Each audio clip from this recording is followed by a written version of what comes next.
Bonjour et bienvenue dans cette nouvelle vidéo. Aujourd'hui, je voulais vous parler de Richard Fosbury qui révolutionna le saut en hauteur. A tout de suite.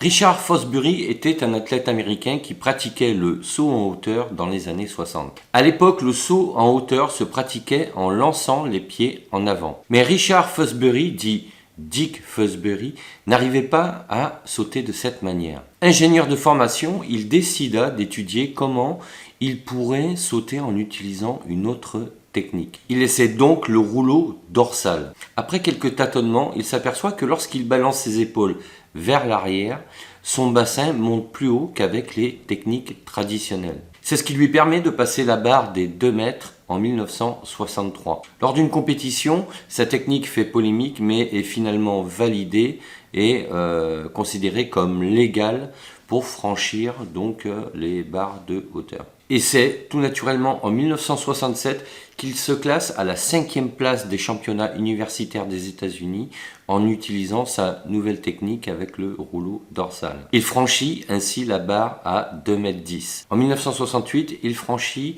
la barre des 2,13 m lors des championnats en salle. Et il franchit les 2,19 m lors des championnats nationaux NCAA. La même année, il atteindra même la hauteur de 2,21 m lors des sélections américaines à Los Angeles. À ce moment-là, c'est le meilleur saut mondial de l'année. Sélectionné en 1968 pour les Jeux Olympiques à Mexico, sa technique lui fait passer tous les essais, jusqu'à battre le record mondial à 2,24 m. Il devient donc champion olympique. He was a serious contender.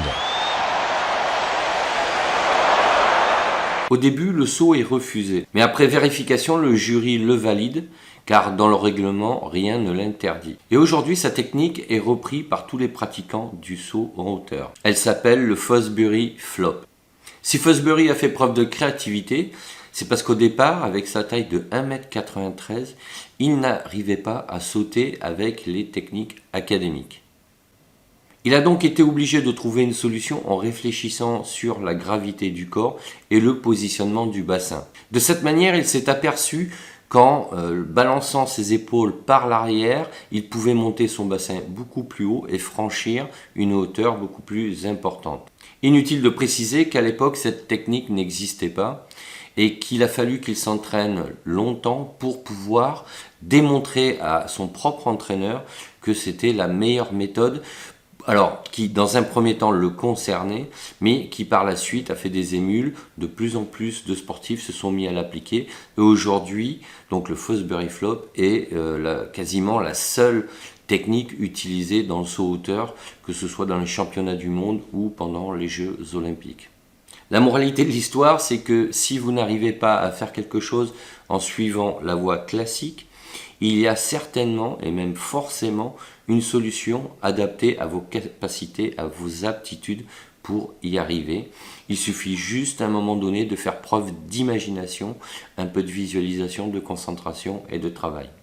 L'idée, c'est donc de ne pas se comparer aux autres, mais de s'en inspirer pour trouver sa propre voie.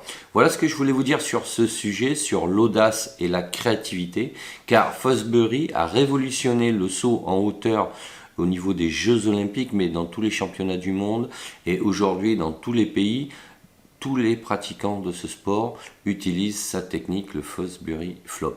Voilà, donc si cette vidéo vous a plu, n'hésitez pas à mettre un pouce bleu vers le haut, à me laisser un commentaire pour me dire si vous connaissiez cette technique et qu'est-ce que vous en pensez.